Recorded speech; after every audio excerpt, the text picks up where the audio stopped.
Welcome, sleepless spirit. I'm your storyteller tonight, here to guide you gently into the shadows of slumber, where dreams take over and worries fade away. Before we begin, don't forget to like this video and subscribe for more bedtime tales, whispered just for you. Let me know in the comments, where in the world are you watching from, and what time is it as you listen tonight? And if there's a story you've been longing to hear, something spooky, something comforting, tell me. I'm always listening. Now, tuck yourself in. Let the darkness wrap around you like a warm blanket. It's time to let go and drift into the story. When I think back on it, I realized that I hadn't even wanted to download the app. I was a little over a year out of college and still sharing an apartment on the east side of Brookwell with a girl I'd known since my sophomore year, Brie. She was the type of person who followed every new fad, from veganism to you're going to die alone if you don't try Lena, who once laid on our threadbare couch, thumbing through her own matches. You never go out, you don't drink, and you still use a flip phone for emergencies.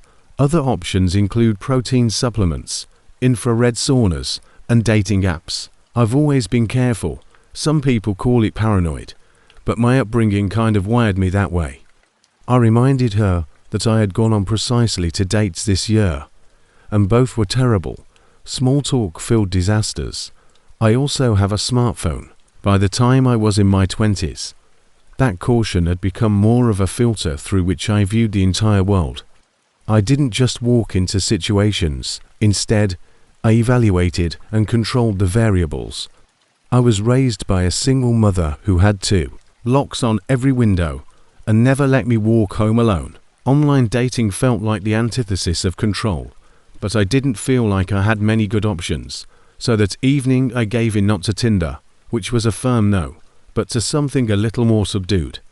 I chose an app called Chatter, which promised real connection and a more thorough profile setup. I reasoned that if someone was willing to answer questions and complete a genuine profile, perhaps they weren't just looking for a quick hookup. I uploaded 2 pictures, one of which was of me wearing a plain sweater, and wrote a brief, an interesting bio. Then I waited, thinking I should add something about myself that I've always had. I say illogical because I've never been attacked, assaulted, or stalked, at least not in the past. But as soon as I was old enough to comprehend what terror felt like, it always seemed to click with particular people. It wasn't about my mother claimed that it was women's intuition, but I occasionally questioned whether it was simply hypervigilance instilled in me by a parent. It was this sense that I would get tight in my chest, heat behind my ears, and it told me when to cross the street or take the long way home. Lifetime of caution nevertheless. I entered this dating thing with simple principles that initially made me feel safe. Never reveal my complete name. Never share my social media accounts. Never meet unless I initiate it. Always let Brie know where I'm going. Always meet in public. I spoke to a few people here and there, but most of them cooled off after a day or 2. Then I matched with Evan, whose profile was clean, and a few of his selfies were all nice and kind. Nothing really came of it. Casual one at a food truck festival, one in front of the Chicago cityscape, one with a dog. He said it was his sister. He was non-threateningly gorgeous with soft jawline spectacles and a crooked smile. His bio added, "Not here to waste time, I'd rather know your favorite scent over your astrological sign." Lame dad jokes were included by the introverted reader, and it felt safe, humorous, and natural. Sent the first message, favorite scent, would smoke after rain, yours, and he responded almost immediately, fresh coffee. Would smoke is a great pick, you have good taste. We exchanged messages for more than 2 hours that evening, and the discussion flowed naturally. He told me about his career as a graphic designer, his little but comfortable apartment, his mom's interest with tarot, cards and books. It was intimate without being overly personal, and more significantly, he asked if I was okay swapping numbers after 2 days of talking. And I was hesitant at first, but I decided that he hadn't been strange at all, and I could always block him, so I said yes. We proceeded to he sent me a photo of a fox crossing the street in front of his office one morning, and we spent another hour talking about cartoons from our youth. When he asked for my Instagram name, I froze. Texting was pleasant, no flirtation or creepiness, just a constant, enjoyable chat. I had never mentioned Instagram before. I wasn't active on it, and I mostly used it to follow artists and a select few acquaintances. My private account had a moniker that was a version of my middle name. I questioned, "Why do you want my Instagram? Fair," but I told him nonetheless. "Just curious, I like seeing more of the people I connect with," he answered. When he said, "It's okay, I already know everything I need to know about you anyhow," I was uncomfortable sharing that yet. I stared at the message for a full minute before responding. "Wait, what do you mean by that?" "I work in tech, and I know how to dig when I need to," he said after delaying his response. "Don't worry, you're not a catfish. You're exactly who you say you are. That's rare." My palms actually went dry. I shuddered, feeling a change inside of me. "How do you know that?" I asked. "You use the same account on Tumblr and Pinterest.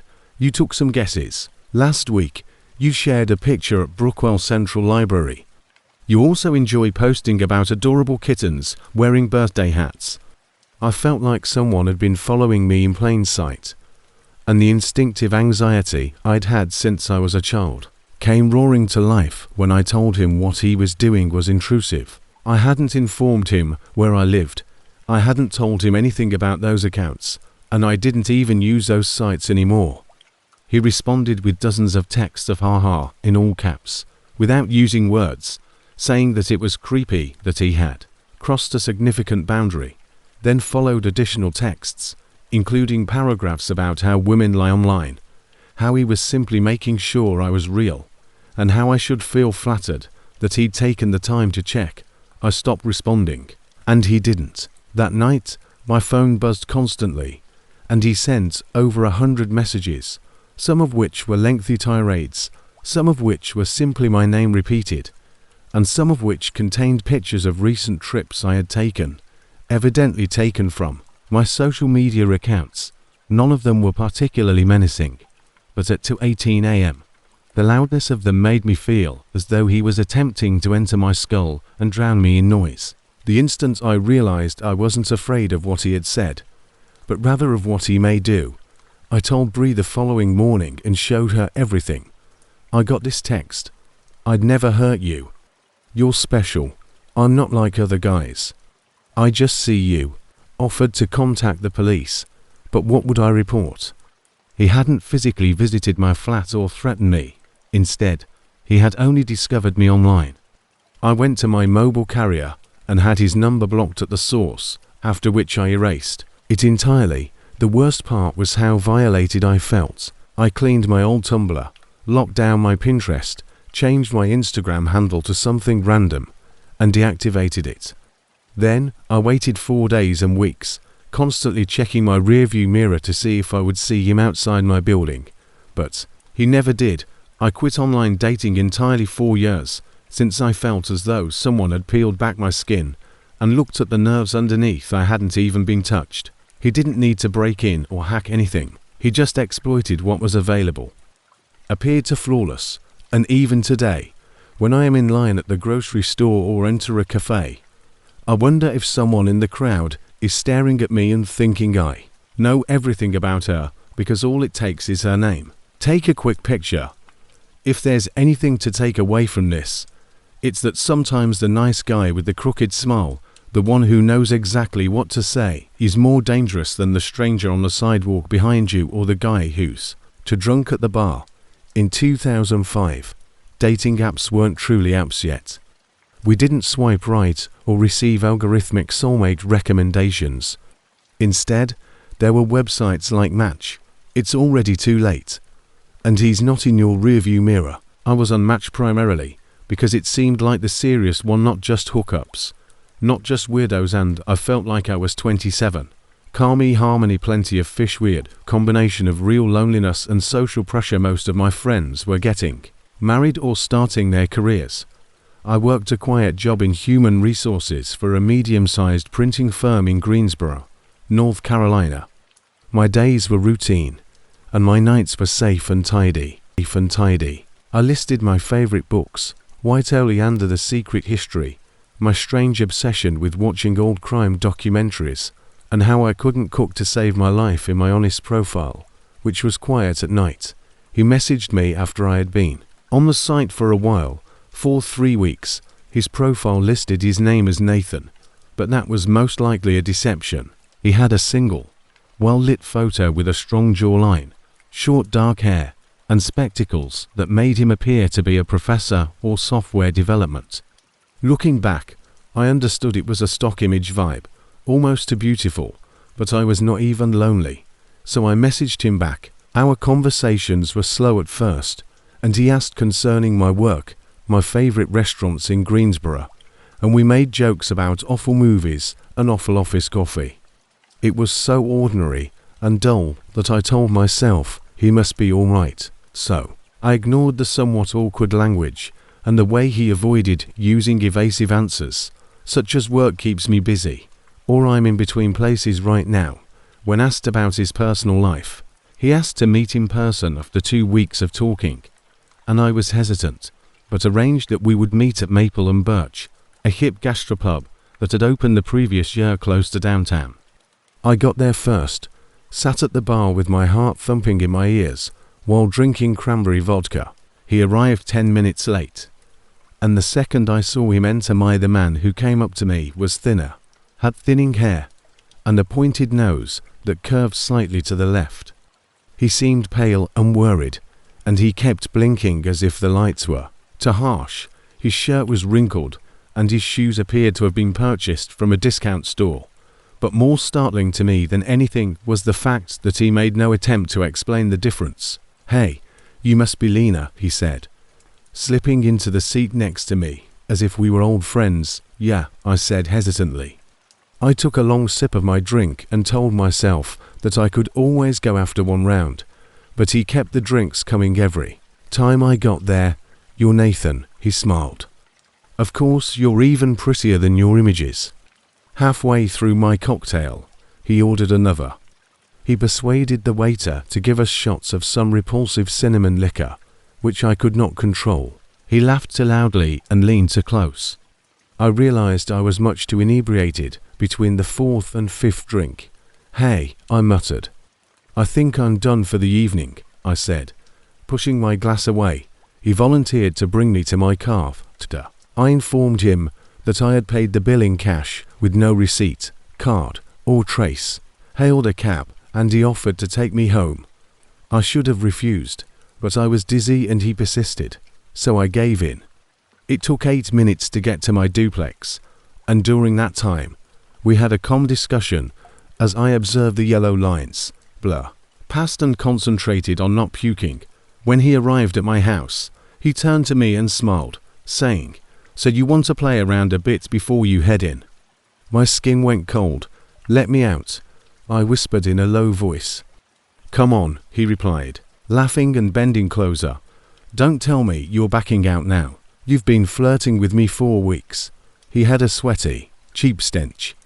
He groaned, his fingers still on the lock button. "I just don't understand why you'd waste my time if you weren't planning to put out." "Let me out," he said, his breath reeked of whiskey. When he eventually unlocked the door, I opened it quickly enough to nearly fall out, staggered to the pavement, and shut it behind me. I was silent. The street was deserted, and porch lights flickered on the other side, but no one was outside. He said, "Whatever, stuck up_." I didn't turn back. I raced inside, slammed the door, and sat on the floor for 10 minutes before I could breathe again. The following morning, a bouquet of flowers was on my back step. Rosie's sloppy handwriting on the card: "Apologies for yesterday. Please pardon me, Nathan." I had too much to drink that night, and I stared at them for a while before putting them in the garbage, but it didn't stop. Every few days, something new came up. A book I mentioned once, a candle, a box of chocolates, etc. Plush bear that was always accompanied by a note expressing regret and signing his name if he knew me. The presents quickly changed from being lovely to eerie. One day, it was a pair of earrings, and another day, it was a bottle of perfume that I used to wear in high school. Yet, I didn't tell him about it until I realized that he had likely been looking through my trash or, worse, watching me. I kept all the notes in a drawer and didn't report them to the police just yet because I didn't want to feel guilty. Admit to everyone that I had been drunk, catfished, and allowed this stranger bring me home, thus giving a predator my address. Instead, I told my brother, who lived 40 minutes away, and he came to change the locks and set up a shady move. The gifts kept arriving until I finally remembered the old Polaroid camera hidden in the top of my wardrobe. I cleaned it out, filled it with film, and set it on. The camera outside the back porch didn't catch anything, sometimes a squirrel, sometimes a hazy form that may have been him, my nightstand. Then I grabbed my .380 handgun out of the drawer my dad had given it to me during a break-in at my previous apartment and set it on my pillow before taking a picture. The picture was straightforward, white sheets, a silver gun, and soft lighting. I wrote a red Sharpie scroll on the bottom. This will be the last thing you see when you enter my property. I taped the Polaroid into an envelope. 3 years later, I was out with my husband Darren at a steakhouse between Maple and Birch, waiting for our drinks when I observed someone sitting at the bar by themselves. He closed it and placed it where he always left his gifts, but the following morning it was gone, and he never returned. He was older, with sunken cheeks, the same nose and pale eyes. He became smaller in some way when he saw me, and Darren saw that my husband was aware of every repulsive detail. Darren stood still and simply stared at Nathan. I didn't feel bold or triumphant. I simply felt cold because I knew that somewhere out there, another woman had most likely matched with an initiate, and I hoped she didn't accept a ride home, or whatever his true name was. He was grabbed, his bill fell cash, and he departed without saying anything. Though I knew better than to expect magic or rescue, like most girls with a broken heart in a quiet bedroom, I still hoped that someone might actually see me. My mom worked double shifts to keep food on the table, and my dad wasn't involved unless you count jail visits. I didn't grow up dreaming of fairy tales, hoodies. I wanted someone to see past the invisible me and tell me, "You matter," not the bashful cashier who stuffed goods at the Piggly Wiggly off of your street. In 1998, internet dating was popular. It was still a strange, semi-taboo thing. It wasn't quite common, nor was it humiliating, but it was new, mysterious, and maybe hazardous. At the time, we didn't say that aloud, and I had just graduated from high school. I was 18 years old, still living with my mother and younger sister in a duplex that smelled like pines and mildew, and spending far too many late nights on the family computer browsing Matchmaker and other early dating sites and chat rooms. I was attending school in Raleigh, North Carolina. That's how I met Shane, or at least that's the name he gave me. He messaged me late one night after I posted in a local North Carolina chat thread. I didn't even tell my closest friend Carrie about it, and she would have freaked out. Was Wandering Soul 79. He claimed to be 22 years old, but later I found out that was a fraud. At the time, he looked witty and quick-witted, and his profile had a grainy picture of him standing next to a golden retriever, possibly with his face mostly shadowed. He told me that he was from Charlotte, but was living in Raleigh with friends. He spoke in a poetic manner, as if he had read too many Sylvia Plath poems. He claimed that I had an old soul, and that my favorite band, Counting Crows, meant that I truly felt things that I should have seen. The warning signs, however, are that when you've never experienced true love, even a flickering match feels like a wildfire. We met in person 2 weeks later at a Morgan Street cafe, and he was older, not just older, but maybe 26 or 28 years old, as he said. He had a roughness to it was disarming. I didn't lie, he said laughingly when I called him out. I just didn't want you to write me off. He had tattoos snaking up his forearms and a cigarette tucked behind one ear. But when he smiled, he looked like the kind of person you'd see in a dark independent movie. I should have, but I didn't. Shane and I had sporadic summer and fall liaisons over the following year. I would ignore him when he disappeared for weeks, then return when I felt lonely. It wasn't genuine until it was when he appeared outside my place of employment at Food Lion one December evening with a battered rose and a box of cherry Pop-Tarts. He said, "I want to be with you." And he wasn't just playing around. It was chilly outdoors, and I can still remember that my hands were shaking, but not from the cold, and I replied that I was still living at home by spring, but I was spending nearly every night at his place, an old rental behind a pawn shop. I was also continuing to work part-time and applying to Wake Tech in an attempt to balance everything. He, on the other hand, kept losing jobs. At first, it was simply disputes. I would ask him to apply for jobs or clean up, and he would pout and grow rude. Later, he would resign or get fired as a dishwasher at a bar warehouse and always blame someone else. "People don't like me 'cause I don't kiss ass," he would say, lighting another cigarette. I would laugh it off and tell myself that your employer is simply insecure because I worked harder. Why did you wear that dress? Why did it take so long to get home from work? Who are you with? I moved in with him full-time a few months after turning 18, thinking it would be romantic and like a fresh start, but it felt like I was being buried alive. I was accepted to Wake Tech and took night classes while working 2 jobs. I thought that if I could just love him enough, it would get better. He would spend the entire day smoking marijuana and become angry when I got home late. "You think you're better than me now?" One evening, he knocked a bowl of leftover spaghetti off the table after spitting. Another time, during a dispute, I threw my textbooks out the window and said, "Go sleep at the damn library if school is more important." I began dressing down, being quiet, and lying to friends when he struck my arm and claimed it was a reflex. "It's not abuse if you deserved it," he told me later, and I believed him when he said that the first time he hit me, I was because I had laughed too much at something on TV while he was raving. He was thrilled at first, or perhaps it was the rush of control he enjoyed. "I got you now," he whispered, running his fingers through my hair. "You're mine forever." I sobbed 4 hours in the bathroom while pregnant when our kid was born in the thick of winter, on one of those bitterly cold January days when the pipes freeze and the air burns your nose. I wasn't thrilled. Instead, I was afraid. I fell in love with that baby the instant I laid eyes on him, and I made a self-promise that I would. The worst night of my life began strangely peaceful. Shane had gone out with his friend Troy, a man I hardly knew but had met a few times. They returned late. It was snowing, and I was sitting there. I never let him know what his father was, and I maintained that promise as long as I could.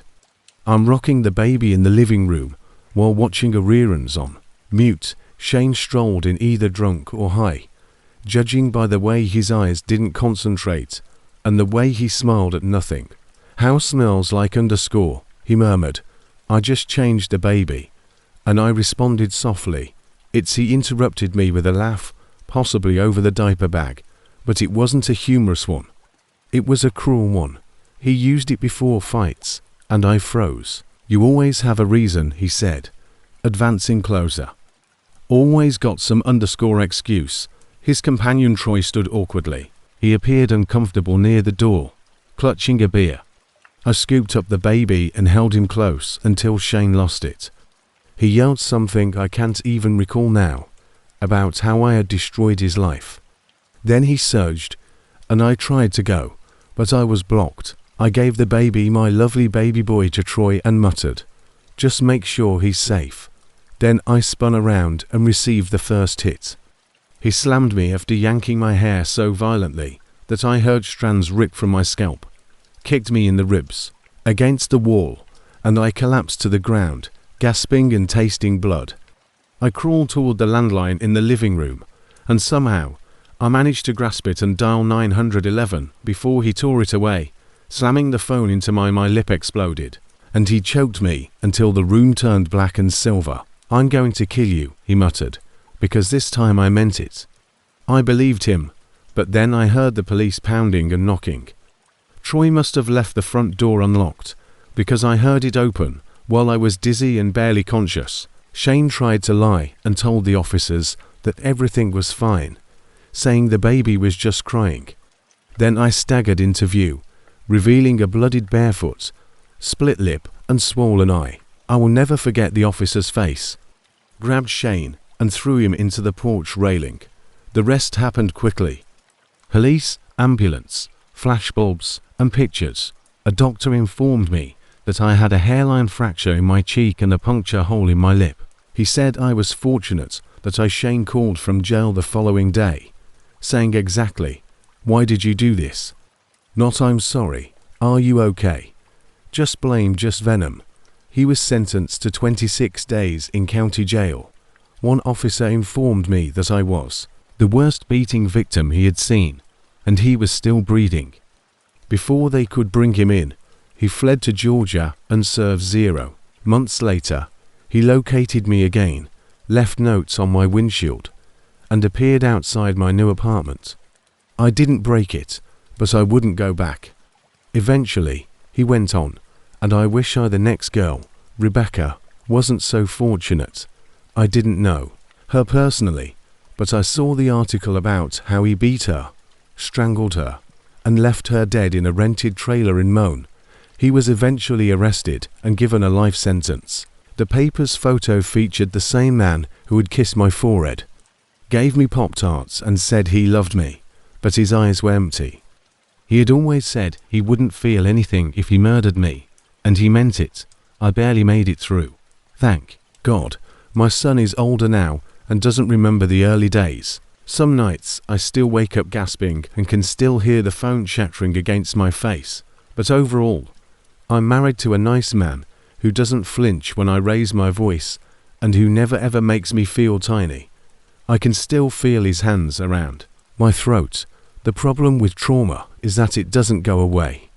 It just stops bleeding. Scars, on the other hand, remember everything.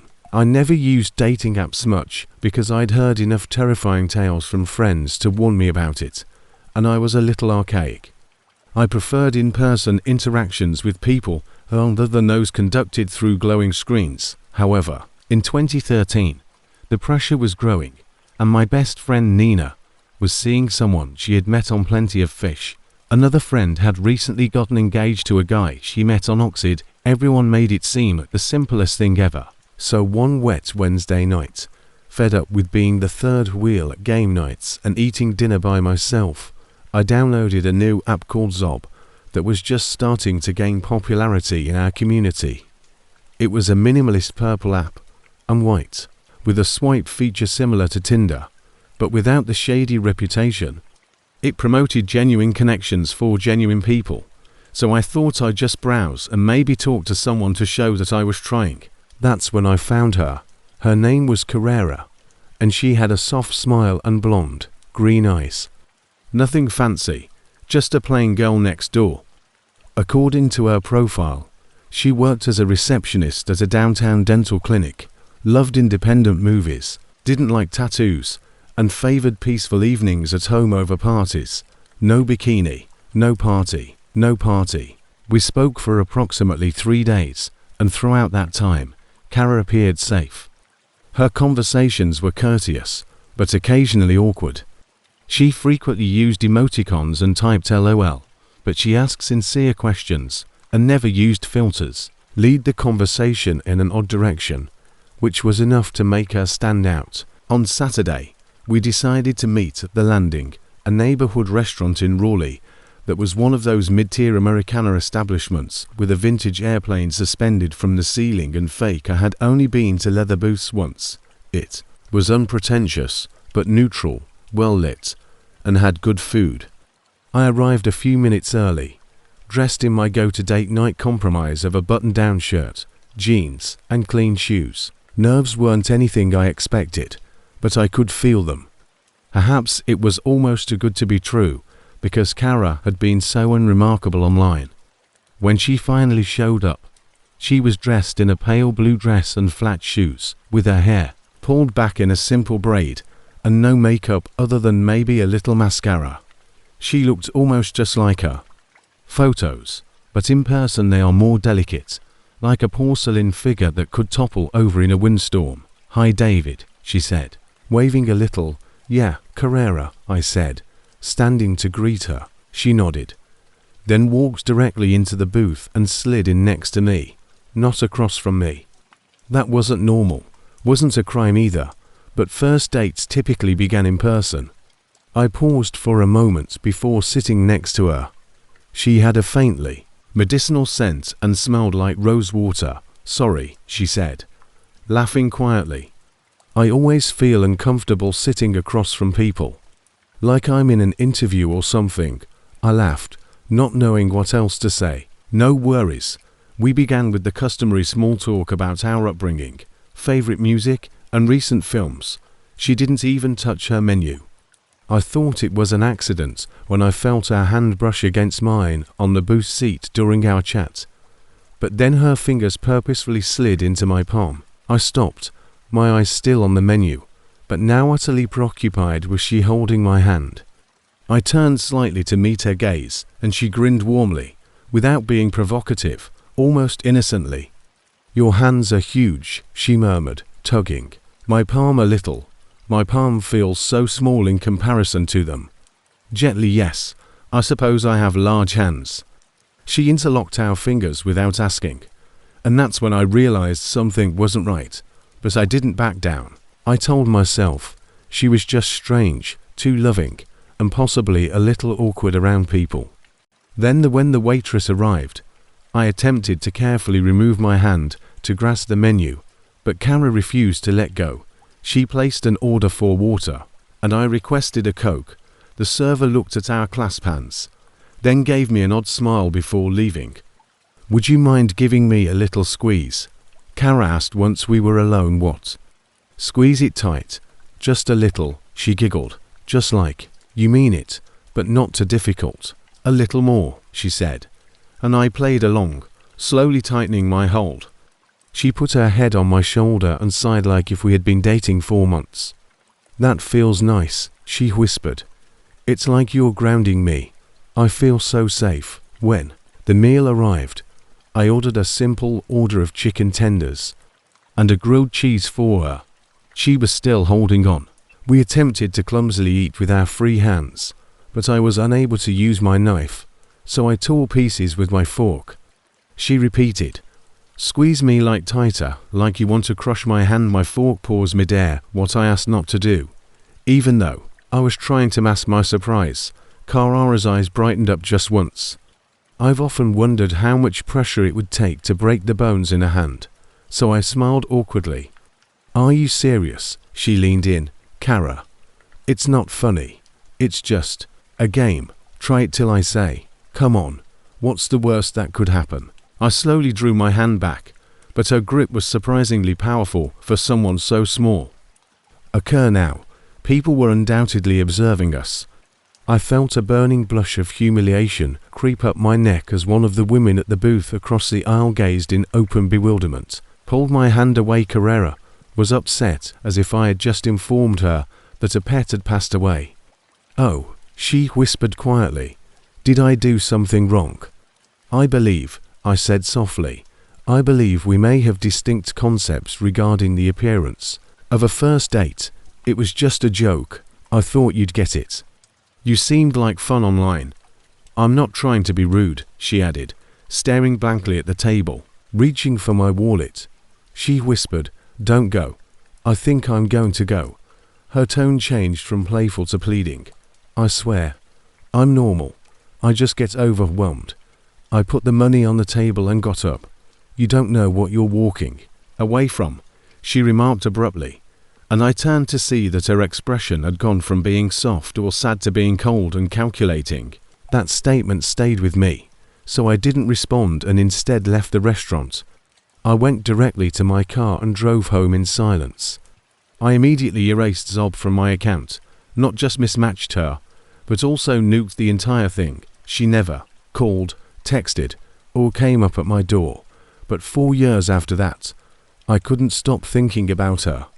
The tone of those words was lifeless. Something deeper in me suspects it wasn't sexual at all when she said, I didn't know what I was walking away from. What if I'd stayed?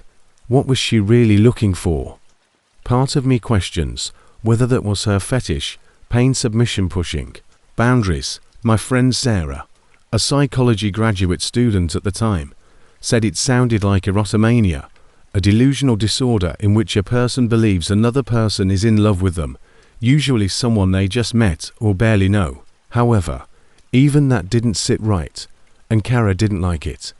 More broken a few months later, I told this story at a dinner party. Act as though she thought I loved her. She wanted to see how far I would go, as if she were looking for the edge of something, whatever it was. I didn't want to be involved. However, this is what keeps me up at night. If she did that to me on a first date, what I never thought I'd say this, but I really miss the days when dating meant meeting someone. What happened with the next person who didn't walk away? Did she ever find what she was seeking for? If so, God bless him. Online dating simply cannot replace the natural way of meeting someone, interpreting their body language, hearing their voice before seeing a selfie, or awkwardly locking eyes at a bookshop. My name is Jenna Wright, and I'm a 33-year-old graphic designer who lives in Columbus, Ohio. I'm not shy at all. I'll chat to anyone about anything, any place. I've been called scary by a number of people, but I've learned to ignore it. I'm 5 feet 11 inches and not particularly built like the women in yoga pants advertisements. I joined online dating primarily out of necessity because real life didn't offer enough opportunities. I was sick of co-workers playing matchmaker and equally sick of wondering if the guy at Target was flirting or just looking for love. I have a presence, strength, and weight that most men aren't used to, which makes me easy to remember, but difficult to approach. The final bottle of oat milk I spent almost 5 years using all of the major dating apps like OkCupid, Bumble, Hinge, and even the lesser-known ones that people only discuss when they're extremely desperate or intoxicated. The majority of it was tiresome copy-pasted once in a while. Someone would jump out from the crowd. That's what occurred when I matched with Eli, who had a soft smile, short dark hair, and an almost boyish face. According to his profile, he was 5 feet 4 and 31 years old. Worked in IT support and enjoyed classic rock.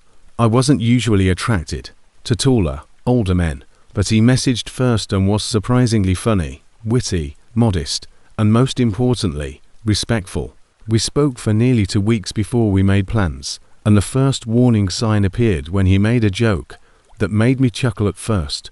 You're probably the only woman who's ever made me look like a ventriloquist dummy in photos, he continued, saying, I bet you've crushed a watermelon with. I tried to ignore it because I've learned not to penalize guys too early for uncomfortable discomfort. Perhaps this was simply his way of coping with uncertainty regarding the thighs. Those thighs make me feel like you could bench press me.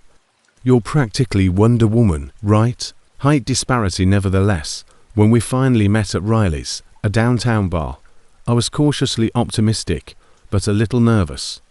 He was already there when I arrived, smaller than I had anticipated, which I knew was coming, but still gave me a moment of wow. He remarked, gazing up at me as if I were the Eiffel Tower. You really are statuesque. He paused, then got up and offered me an embrace that seemed more like someone gripping a couch cushion than a romantic one. There he was again. We sat, we drank, and the talk flowed naturally. He had his own townhouse, a rescue cat named Gadget, and sent his niece homemade birthday cards. To be honest, I liked him. After a series of arrogant, broke-man children with vape pens and no ambition, he had a soft, almost vulnerable vibe that was refreshing despite the odd remarks. However, the conversation changed direction midway through the second drink. Have you ever picked a guy up? He said abruptly. I blinked like I was at a bar, but not like I was physically lifting someone. I laughed politely, not knowing what to say, but I suppose I played volleyball in high school. He nodded slowly, his eyes shining a bit too brightly. I bet you could lift me. He didn't urge for a kiss, which surprised me. When I got home, I deliberated. Maybe even through me. I grinned. Awkwardly, I probably liked that he claimed I shifted the subject. The remainder of the night was brief. I told him I had an early meeting the next day and finished it with a quick hug. He was quite articulate and clearly interested in me, perhaps a bit too much. Nevertheless, I chose to give him another chance and told him that I would be open to going on another date. His reply was, "I can't wait. Do you think you could lift me over your head next time maybe? It would mean so much if it happened just once. All right, no more uncertainty." I politely responded that, although I knew that individuals have fetishes and preferences, I wasn't comfortable with the way things were going, and thus I wasn't interested in becoming someone's dream prop. He took it surprisingly well, and thanked me for being honest. "You're cool, no hard," he added. Eli wasn't the worst, Travis was. I connected with Travis on OkCupid approximately 8 months after Eli, and at first it was just normal small talk. Travis' profile stated that he was a 36-year-old paramedic. We never met, and he stopped responding after a week. It's not a big issue, I hardly noticed. 3 months later, he returned to my inbox, saying, "Hey Jenna, I apologize for disappearing. I was involved in something that got kind of serious, currently, but she's still somewhat involved in my life." I wasn't sure, but I was intrigued and bored, so we talked for a while. He explained that they had a lot of chemistry in the bedroom, but couldn't stay together because they argued too much. I know this seems strange, but he texted me late one night asking if you would ever contemplate a threesome. I gazed at the message for a whole minute. "Excuse me, but maybe someday." She mentioned that she had always wanted to try with a larger woman. I thought, "You're hot. No harm intended." As if that made it courteous, I reprimanded him forcefully and without crutches, blocked him, and then deleted the app. That was the last time one used online dating for 6 months. Stuck to my work, went to the movies, and spent time with friends who never made me feel like a novelty. I wasn't resentful, I was simply exhausted. Then, one afternoon, while waiting in line at a bookshop cafe, I dropped my wallet. "That's how I met Marcus," said the tall, disheveled man behind me, holding it up. He was wearing boots and a paint-splattered hoodie that had clearly seen better days. "You dropped this," he added, smiling as he handed it to me. He wasn't from an app, he worked in restaurations, loved poetry, despised texting, and called me beautiful without making it a joke. We got to know each other one coffee at a time through a creative bio or filtered pictures. It's been more than 2 years now. Occasionally, if you ask me if internet dating is a nightmare, I'll lie and say that we met through a common acquaintance. I'm not sure why, but I might be trying to keep something for myself, something unscripted and unfiltered. Just keep in mind that the perfect person won't fetishize your power. Instead, they will respect it and possibly even adore it. It's not all horror, but you will have to go through some darkness before you see the light. If you're anything like me, you'll be tall, loud, and soft-hearted like a linebacker. Though technically it was legal. I was a hostess in a private men's lounge in central Arizona. Think high-end adults only, and I wasn't looking for love, but I was definitely looking for something. Let me start at the beginning. At the time, I worked in a job that people either secretly admired or secretly judged. I was paid to amuse guys, generally wealthy and lonely, while wearing beautiful lingerie and heels that cost more than my rent. It wasn't quite prostitution, but it was similar to sex work. I kept things light-hearted and flirtatious, knowing exactly what I was doing. I was 27 years old, living alone in a duplex outside of Mesa, with no lover, no children, and decent money. The hours were short, and the danger, well, I disregarded that part. At the time, I liked danger, because it made me feel alive. My life was chaotic and mostly governed by the night. I worked 4 or 5 nights a week and spent the rest of my time in bed sleeping or browsing dating apps. I kept my personal and professional lives entirely apart. And the men who paid my bills were never the ones I dated. I thought that there was a guy out there who could provide me with the emotional intimacy I desired, and I was going to find him. That's how I met Jaden, who messaged me on Hinge. His profile made me feel as though he was created especially for me. He had messy dark hair, a crooked smile, and a book on Eastern. His first message wasn't corny or obscene. It was a dry quip about my favorite movie sort into the final line of my profile. I grinned and replied. And that was the start of what I now refer to as the bait. Jaden and I messaged every morning. He had philosophy in one picture and a terrier named Tyson in another. I would sneak into the dressing room in the evenings while I was at work to read his texts. He was intelligent, flirty, and gave me the impression that I was more than just a pretty face. We discussed politics, music, and family. I told him I worked in event coordination, but he didn't ask further. Instead, he told me he was a freelance tech worker and worked from home. He seemed so composed and collected, the complete opposite of any man I had ever met. After 2 weeks, we were still texting every day, but we hadn't met yet, which I didn't mind because I enjoyed the suspense. However, one Friday night after my shift, I messaged him. I'm off work. He lived in a peaceful Tempe area, one of those cookie-cutter neighborhoods with identical porches and clipped hedges. When I came up, the porch light was on. I wanted to meet Jaden. Come over. I'll send you the location. I paused for a moment. Then I got in my car and drove. When I saw him in the doorway, my stomach turned over. He was even better in person. Hey, he said, grinning broadly, and he moved aside to let me in. The house smelled like cedar and marijuana, and there was some ambient synth music playing that I didn't recognize. Make small chat, didn't sit on the couch, and within 5 minutes we were kissing against the wall. My clothes flew off, and I was completely overwhelmed by the excitement of it all. I had finally met someone with whom I connected, and they were unaware of the version of me that I was wearing. However, the atmosphere suddenly changed. Jaden's kisses got harder, and his hold tightened. At first, I thought he might just be domineering, but something seemed strange. He murmured filthy things that were almost cruel, not humorous, not seductive, and terrible. I blinked, and he gazed down at me, his fingers tightening around my throat. Don't seem shocked. I know where you work and what you do. I froze, and my lips opened, but nothing came out. You like being used, don't you? He muttered.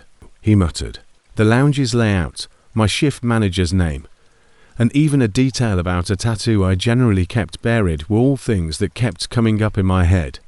This wasn't a stranger. Perhaps he had been a co-worker. Client. I was nude in his bed and suddenly felt really scared. The rest of the night is a haze. It's possible that he discovered me on an old burner page, as that someone I trusted gave him my number, and unconscious, I don't recall crying, but I do recall trying not to, and I recall waiting for it to end. After that, he pretended nothing was wrong, gave me a drink, and told me to stay the night. I was afraid, dizzy, and lay there rigid, and I was pretending to sleep, but I didn't because I was too afraid of what he would do if I moved. By daylight, I slid out the door, and I hardly remember the drive home. I informed my co-workers what had happened. Some dismissed it, saying I might be exaggerating, while one person laughed and remarked, "That's what you get for playing house with a stranger." Another appeared uneasy. It was worse than being ignored. I was being blamed. I turned to my true friends, the ones I didn't work with, but that didn't work out either. 2 of them knew Jaden and said they had seen him before, saying he was cool and that I must have sent mixed signals. "Did you put yourself in that situation?" one person said. "Why did you go to his house?" Another inquired. I didn't have the strength to argue. The next day, I went to a clinic to find out if I was pregnant. I caught something. What did he do to me when I lost consciousness? The clinic was calm and comfortable, with mismatched chairs and a small table filled with kid-friendly puzzles. I sat by myself in the corner, browsing through my phone as if nothing had occurred. And then I noticed a snapshot of my Tinder profile, my bio, and a message I sent turned into a meme. It was making the rounds on a local nightlife gossip page, and Jaden had shared it. He had taken what had happened and made it into a joke. I stared at the screen until my eyesight blurred, and I sobbed quietly despite the fact that my test results were completely negative: no pregnancy, no sexually transmitted diseases, and no tangible reminder of the trauma. I was devastated emotionally, and Jaden never got in touch with me again. I still wonder how he found me. What detail or slip, it doesn't matter now, but he got what he wanted. Then he disappeared, and I quit the lounge job shortly after. I couldn't keep acting like I was indestructible. I went to his house since I should have known better, but they didn't think I was protected or taken seriously because of my profession. Please learn from my mistakes and don't confuse attention. For love, don't let someone use flattery to isolate you. Don't go somewhere by yourself because you want to think it's safe. And never assume that something is safe simply because it seems wonderful at first, because monsters don't always hide in alleyways. When I was 21, I matched with a man who would leave a lasting impression on my memory. At the time, I still had faith in the possibilities of dating apps. Sometimes they grin at you through a dating app. Swipe, match, flirt, meet, repeat, nothing too serious, but I was young, unmarried, and just starting to navigate parenting.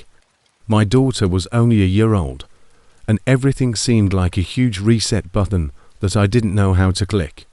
At the time, I used a few apps, including Tinder, Hinge, and occasionally OkCupid. I wasn't naive, though. I was aware of the typical warning signs: too attractive, too enigmatic, too sexual, or strangely ambiguous. I remained wary, but I also yearned for adult discussion and attention. There's something about waking up at 3 in the morning. When he appeared, his name was Mark, and he was 30 years old, nearly 10 years older than me, which ordinarily would have been a deal breaker. But there was something comforting about his profile. He looked like a baby on your chest, which makes even the most dull match feel like a wonderful diversion. He was not a movie star, but he was clean, kind, and had a rescue dog. He liked to camp and listen to indie music. In his bio, he stated, "I don't want to waste time. I want to build something real." The majority of guys said things like, "No drama," or "just here for a good time." When I paused, Mark sounded like a grounded adult. Matched on Thursday, and by Friday night, we were texting constantly.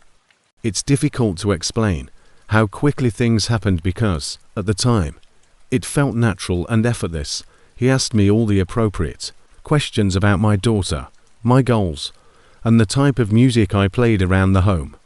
It was flattering to be called fresh and optimistic. He had dated younger women before, not because he was that guy, but because he claimed that women his age were frequently jaded or bitter. He didn't send me any inappropriate photos or ask for any from me. In fact, he seemed to avoid any sexual conversation at all, which was strange. By Sunday, he was saying stuff like, "Mark, it's crazy how easy it is with you, like I've known you in another life, me, her, a past life soulmate, Mark, maybe," which was refreshing. He claimed he wanted to gain my trust first. When someone tells you they want to start a life with you without even seeing you, it affects you differently. On Monday, he requested for a picture of my flat so he could see what our relationship would look like. Perhaps this is the only time in our lives that we finally get it right. Corny. Mornings might seem innocent, but by Tuesday, he was suggesting that we move in together eventually. By Wednesday, he was creating a spreadsheet listing all the household items we had duplicates of, including two coffee makers, a couch, a dining table, and 2 blenders. He even joked that we would soon need a joint email. I remember sitting in my kitchen, crying as I stared at that text. No one had ever said anything like that before, and her father had bailed out of the situation. But what really shocked me was what he said Thursday night. "Mark, I know this might sound crazy, but I'd be honored to be part of your daughter's life if you let me." I was so accustomed to guys viewing her as luggage when the pregnancy test came back positive, but Mark claimed she was a blessing. He even talked about how he would help with overnight feedings, read to her, and teach her how to ride a bike one day. Looking back, I realized as much as I wanted to believe it, we decided to have dinner at a restaurant in Fairview, a peaceful suburban town outside of my city. He chose the location because he wanted a place where the company was more important than the cuisine. I dressed a modest blue dress and a cardigan because I wanted to appear more mature than he was already seated when I arrived. And I was anxious, yes, but more exhilarated, wondering, what if this is really it? What if this is the start of everything I've been hoping for? When I got there, the man sitting there didn't appear like the one I'd been talking to all week. Sure, he had the same broad shoulders, dark eyes, and shaved head, but there was a difference in his energy. He rose up to meet me, but instead of grinning or giving me a hug, he simply said, "Hey." I initially thought he was hesitant, nervous, or that the in-person chemistry hadn't yet developed, but his eyes were fixed on mine as if they were looking for something beneath my skin. Never did. For 2 whole hours, Mark hardly said anything. He nodded and grunted once or twice, but otherwise he just gazed without appreciating or gazing. He studied my eyes, then my mouth, then my hands, then back to my eyes, and I could still feel the waiter's stare drilling into me whenever I turned my attention from the menu to my drink. I tried asking questions, making jokes, being humorous, being vulnerable, and even going all the way. I remained mute to see if it would ease the strange tension, but it didn't. He only spoke once, when the check arrived, and he said, "We'll split it." After that, I drove home feeling a little disturbed and perplexed. Embarrassed. I stayed up that night wondering whether he had had a rough day or if social anxiety had overcome him. But my intuition told me something was seriously wrong. The next day, he responded as if nothing had occurred. "Mark had a great time last night." I was surprised by the message and thought, maybe we should plan something bigger next time. Maybe a weekend at the lake. Was this guy crazy? Me? Hey, I don't think we're a good match. I didn't really feel a spark in person. That sparked an hour-long back and forth. He didn't fight or beg, he just "I know we're meant to be." I sensed it across the table, even in quiet. "You're simply afraid, but I can be patient. Don't leave the person who would sacrifice everything for your daughter." They kept responding in lengthy, poetic, almost obsessive texts. In order to end a relationship with a ghost that believed it was still living, I finally told him plainly, "Mark, I'm not interested. Please don't contact me again," he said. "Okay, I understand." Just know while I still ponder about that, though, because he never messaged me again after unmatching me and disappearing. Be here always. I never saw Mark again, but occasionally, I see glimmers of that face on others. I couldn't eat my food because I felt like an animal under a microscope, and my chest burned from holding my breath for too long. At gas stations, on men-in-packed trains, on silent faces in restaurants, and every time I feel sick to my stomach, because I know that true love doesn't stalk you like a predator, and that some men dress up as nice until they're close enough to unzip it. When it happened, I was barely 23 years old, working as a temporary administrative assistant for a logistics firm, and living alone for the first time. I had this little but comfortable one-bedroom suite in a divided duplex on the quiet suburb of Maple Ridge's West End, outside of Vancouver. It wasn't luxurious, but it was mine. My name is Callie, and I'll never forget how that summer completely altered the way I saw people. Like most people my age, I was enjoying my newfound independence at the time. There were no shared restrooms or dorm rooms, just me. My roommates in college were heavy users of dating apps, so I joined in out of curiosity and boredom. I mostly stuck to Plenty of Fish because it felt less hookup focused, but I wasn't exactly an expert either. My IKEA furniture and the never-ending scroll of dating apps on my phone on the surface. I wasn't as careless as I would have been on Tinder, but I wasn't cautious either. I used my real first name, a profile picture with my street in the background, and I didn't blur my license plate in one of the photos where I was standing next to my car. At the time, I didn't even consider the possibility that those things could be harmful. At that point, I matched with Ethan, who was 31 years old and about 10 years older than me, but I decided that age wasn't everything. His photos showed a straight-faced man with strong cheekbones posing in front of a financial firm, wearing grey pants and a fitting navy jacket. In his bio, he claimed to be a project consultant for an engineering firm, live in the East End, work long hours, and simply wanted someone normal. Another photo showed him smiling while hiking downtown with a small dog on a leash.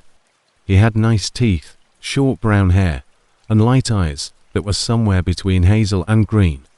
The initial message, "You seem to have your life together, that's refreshing," led to a week of consistent back and forth.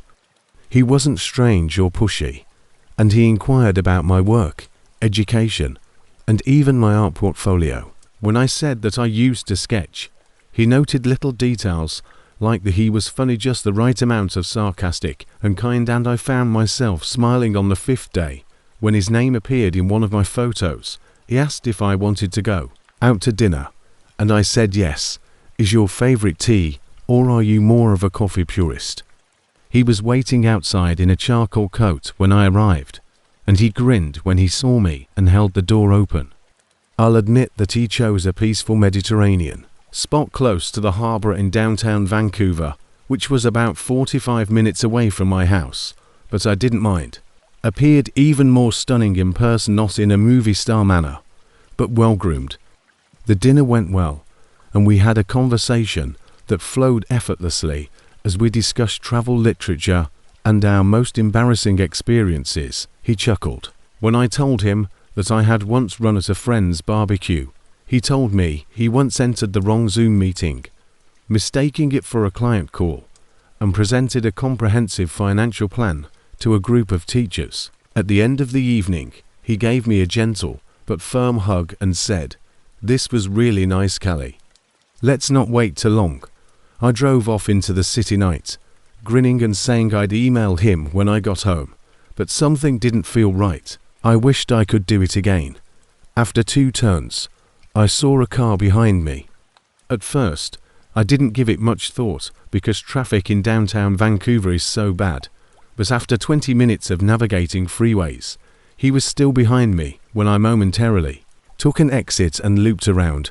I wasn't afraid at first. Perhaps he merely lived nearby, but he didn't take any of the exits, so I started driving around the city on the Trans-Canada Highway as if I were lost on purpose, and every time I looked in my rearview mirror, still he was there, and that's when the panic started. My hands started to perspire on the steering wheel. I turned off the radio, and my stomach twisted. I didn't want to go home, but I couldn't, so I took the long route to my friend Liz's apartment, which was in a high-rise with secured parking. At Liz's, I stayed there for 5 minutes before I felt brave enough to leave for home. Maybe it wasn't even him. Maybe I was being paranoid, but relief rushed over me. It must have been a coincidence. When I eventually returned home, I parked, came inside, and went to the shower. As the water ran, I wondered if I was overreacting or if I was simply dreaming. I wrapped myself in a towel, picked up my phone, and started texting a light-hearted message. I was ready to push submit when a message appeared. It was a picture of my car parked outside my house that had been taken minutes earlier. My hands went cold, and I gazed at it as if blinking quickly enough would make it vanish. I froze when I saw another message that said, "I didn't know you lived across the street from me." What are the odds? I knew my neighbors and that there was a huge apartment complex across the intersection, but what were the chances? Then there was a "Hey," he shouted. "Still up, want to hang out?" "I'm exhausted," I called out as I peered out the living room curtain and saw him standing there with his hands in his pockets, as if this was a casual check-in. "Long day, I'm crashing," he shouted through the door. "All right," he responded. When he hesitated, another time he left. I didn't sleep that night. Instead, I sat on my couch with the TV turned down and a knife I had in my kitchen drawer. I finally fell asleep at dawn, and I woke up at 8 a.m. from sheer fatigue. To the extreme cold of fear, I put on a hoodie and stepped outdoors. My windshield was broken, and the tires on my passenger side were cut, with keys ripped across my driver's side door in 3 lengthy, irate lines, and while I stood there, frozen in shock, he approached with 2 coffees in the morning and smiled as if nothing had happened. "I thought I'd surprise you."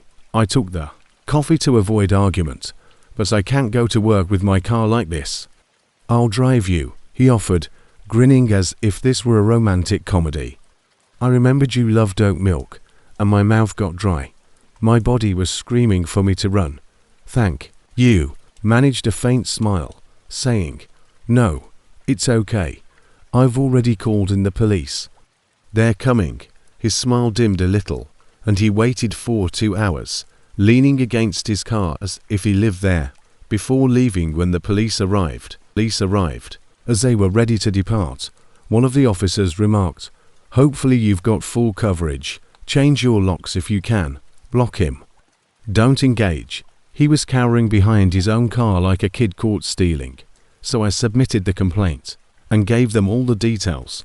When a police received a radio call, he halted, turned, and yelled, "Freeze, hands in the air on your knees." I turned to see Ethan on the sidewalk. I couldn't stop shivering when the officer told me that he shouldn't have been in my city at all, and that he had moved without telling his parole officer. He was detained at gunpoint and apparently already wanted for stalking, breach of probation, assault with a weapon, fraud, and severe assault. I kept thinking about all the possible outcomes, so I took the following few days off from work. Liz and my brother arrived, and I assumed that was the end, but a week later, as I opened my front door to go to work, he was sitting in my driveway in Canada. He was out on bail, since the court system is based on terms and releases. I suppressed my scream and forced a grin, saying, "Hey, I'm late for work. Can I call you later?" He nodded. I didn't even return to pack that day. Instead, I drove across town to a real estate agent's office, ended my lease, changed my phone number, and moved in with Liz and her fiancé until I found a new apartment in a high-rise building with key fobs, gated parking, and security cameras on every floor. His buddies stored all of my belongings there for the next month. I never heard from Ethan again, but I made all the necessary changes to my comfort level and internet habits. That was my first and last encounter with Plenty of Fish, the last time I ever allowed a first date to follow me home, and I still occasionally dream about waking up and seeing him standing at the foot of my bed when I'm among strangers. I didn't always enjoy online dating. In fact, I detested it for a long time because of the phony grins, photoshopped selfies, and 3-word biographies that revealed nothing about a person. However, after I relocated to Brookville, a place not to be confused with, everything changed. I just ended a 2-year relationship that was small enough to know everyone, but not large enough to meet people in person. It wasn't a terrible breakup, just one of those slow-burning fizzle-outs when love silently packs its bags and departs before either of you realizes it's gone.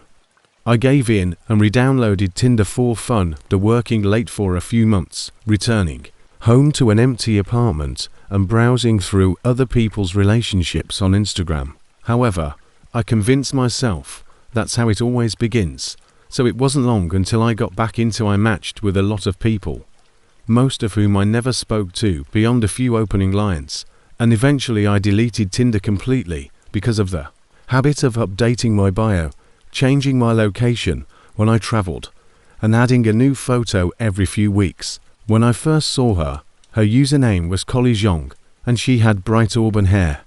I told myself that switching to Instagram felt more natural, because there was no swiping, no awkward bios, just photos and comments. Of course, Instagram has its own version of catfishing, but I thought I was smart enough to recognize the fake.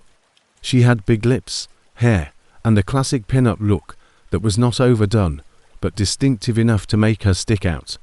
I saw her commenting on many of my friends' photographs, most of which were of men. Some of them responded, while others didn't, but she was active on stories every day and posted a ton of selfies and trip photos. She commented on one of my reels one night, saying, "You're funny, you remind me of someone I used to know," and I checked on her profile again. She had almost 15,000 followers, but she was only following less than 300 verified accounts. The mirror photos were in what appeared to be luxury apartments.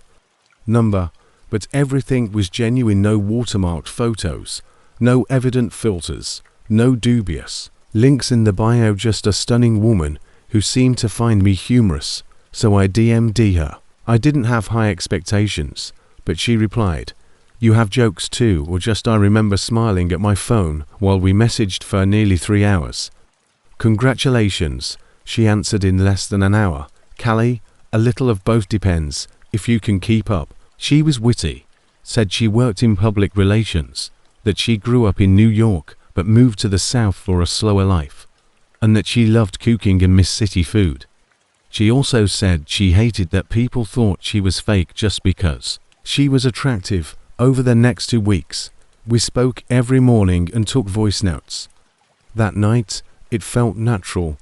I informed my friends about her, and the majority were impressed. She provided pictures that matched her timeline photographs, did video calls in low light, and even shared clips of herself cooking while singing along to R&B songs. Lunchtime DMS late night discussions. Only Ryan, who I had known since college, was overtly envious. He was dubious of everything, especially internet dating. "Have you ever spoken to her on the phone?" he questioned one evening. "Yeah," I replied, while enjoying a beer at our regular dive bar. She sent voice notes, and we had to brief conversations over the phone. However, he raised an eyebrow, so there was never a full chat. "Bro, it's 2023. Nobody wants to talk on the phone. All right, just don't appear on the news talking about how I thought she was real," he said, laughing, but not in a kind way. 3 weeks after Callie invited me over, I dismissed him, but I knew deep down that he had a point. "Let me cook for you," she continued. "Unless you're allergic, I make the best jerk shrimp pasta. My only allergies are pink ones," I quipped, "except to red flags." She chuckled. She told me she rented the top floor of a duplex in a quiet, respectable neighborhood in Morrow Heights, which is about an hour from Brookville. I looked up the address on Google Street View. Still, I hesitated. Ryan's words kept repeating in my mind, "Don't be stupid," but the rest of my pals encouraged me. "Just don't get her pregnant," one of them joked. "If she can cook, marry her." I laughed it off, got in my car at 8 p.m., texted her to let her know I was on my way, and used the trip to divert my attention by listening to a crime podcast. Another person sent us the address in case you disappeared. The area was different than I had anticipated when I drove into Morrow Heights. It was busier, with people on porches, children riding bikes, loud music coming from someplace, and not a single streetlight. The sun had already set behind the horizon. 2 blocks from the GPS pin, I worked and stopped at a red sign. A group of males approached my car and inquired, "What do you need, bro?" One of them tapped. I parked across the street, took a deep breath, and messaged her, "I'm here upstairs," without responding to the passenger window. The duplex had older panes and peeling bars on the downstairs windows. "Callie, yep."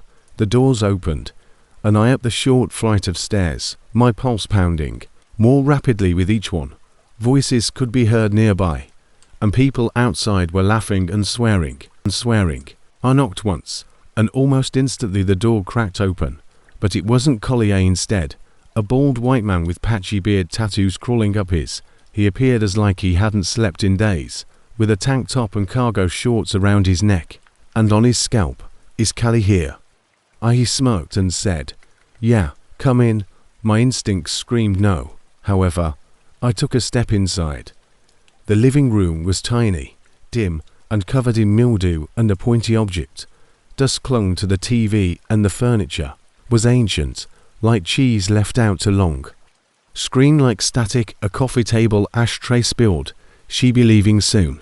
He sat across from me and said, "Want something to drink?" I paused, then said, "Yes." I took out my phone and texted her again as he vanished into the kitchen, asking if she would please come out. "Callie right away." Of course, 1 second, then. I noticed that when I texted, the man's phone, a beaten Android, was on the table. My name appeared on the phone's lock screen, and my heart fell as I scratched my arm and said, "Hey man, do you have any tissues?" He left again, so I grabbed up the phone, vibrated, and I texted her again, asking, "Who the hell are you?" When his name reappeared, I put the phone down, and he returned with 2 mismatched cups. He gave me one, and we sat down.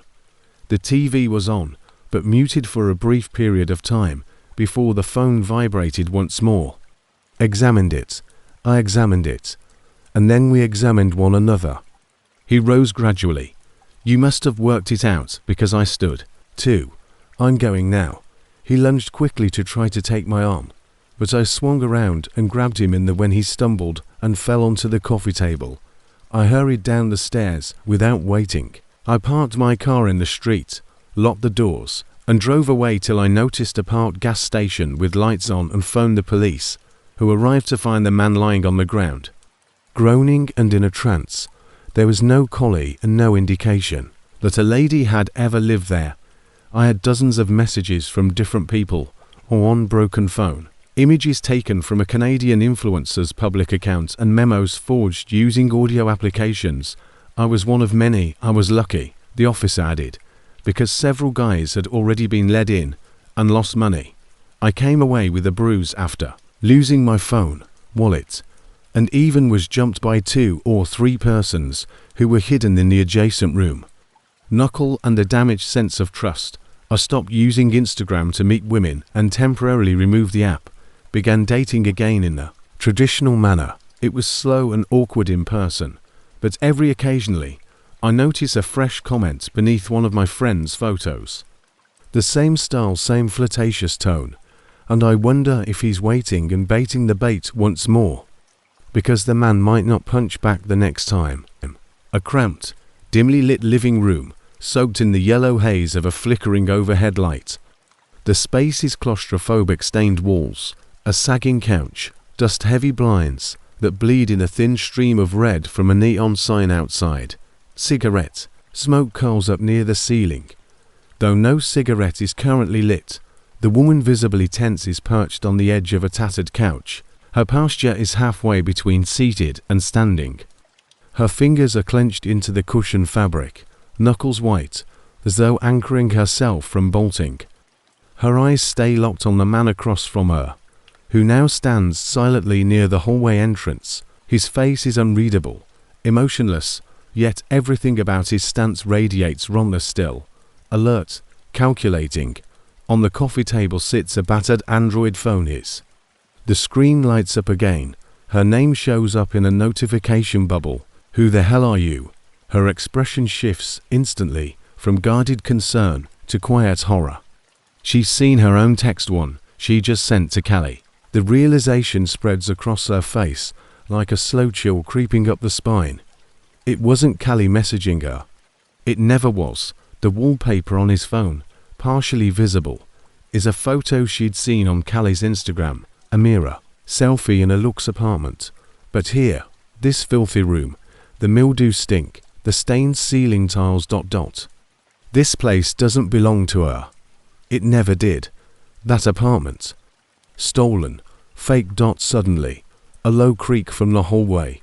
Behind the man, a door that had been shut is now slightly ajar. The crack in the doorway is narrow, but just wide enough for her to see a second silhouette, still, tall, just standing there, watching, waiting. The shape is indistinct, but there's a flash of silver in the shadows.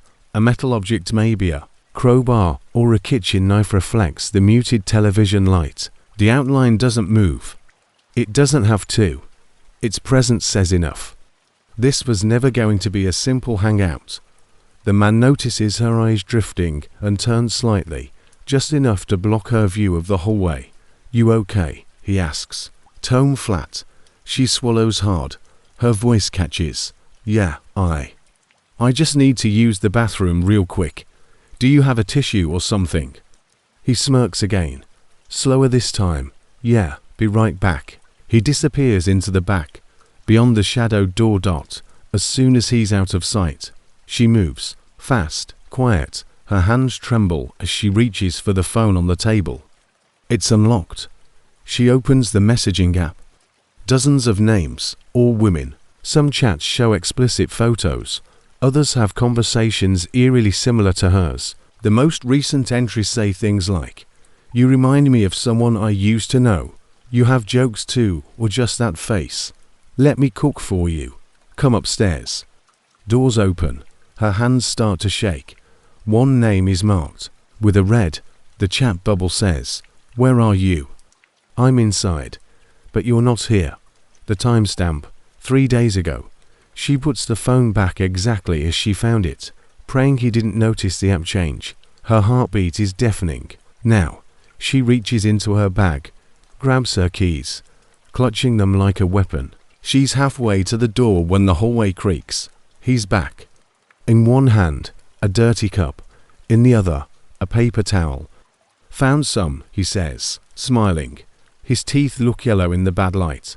She accepts the towel and forces a tight-lipped smile. They sit. For a breathless 20 seconds, no one speaks. The muted TV shows static snow. Somewhere outside, a siren howls, faint. The room feels like a coffin with wallpaper buzz. The phone vibrates. A new message from her shows again. He looks down. She looks down. Then they look at each other. He stands slowly. So does she. "You figured it out, huh?" He asks softly, not angry, just factual. She nods, gripping her keys harder. "I'm going to leave now." "You should," he replies. His face twitches. "I was hoping you'd stay." "But," he lunges. She steps back just in time, his arm grazing her shoulder. She throws her elbow into his ribs, and he stumbles into the coffee table. She bolts down the stairs, skipping the last 3. Her hands fumble at her car keys. Behind her, the door slams open. She doesn't look back. She dives into her car, locks the doors, and reverses so fast the tires screech. In the rearview mirror, the man stands on the porch, barefoot, shirtless now, watching her with a dazed smile. His hand is bleeding. His phone still glows in the dark behind him. Mood, full-scale panic, real-world horror. Suspense element, escape from a predator hidden behind a mask of online charm. The second figure implies this wasn't his first time. Style, realistic, gritty horror with detailed set design blending grimy domestic realism with tight, psychological framing and subtle unease.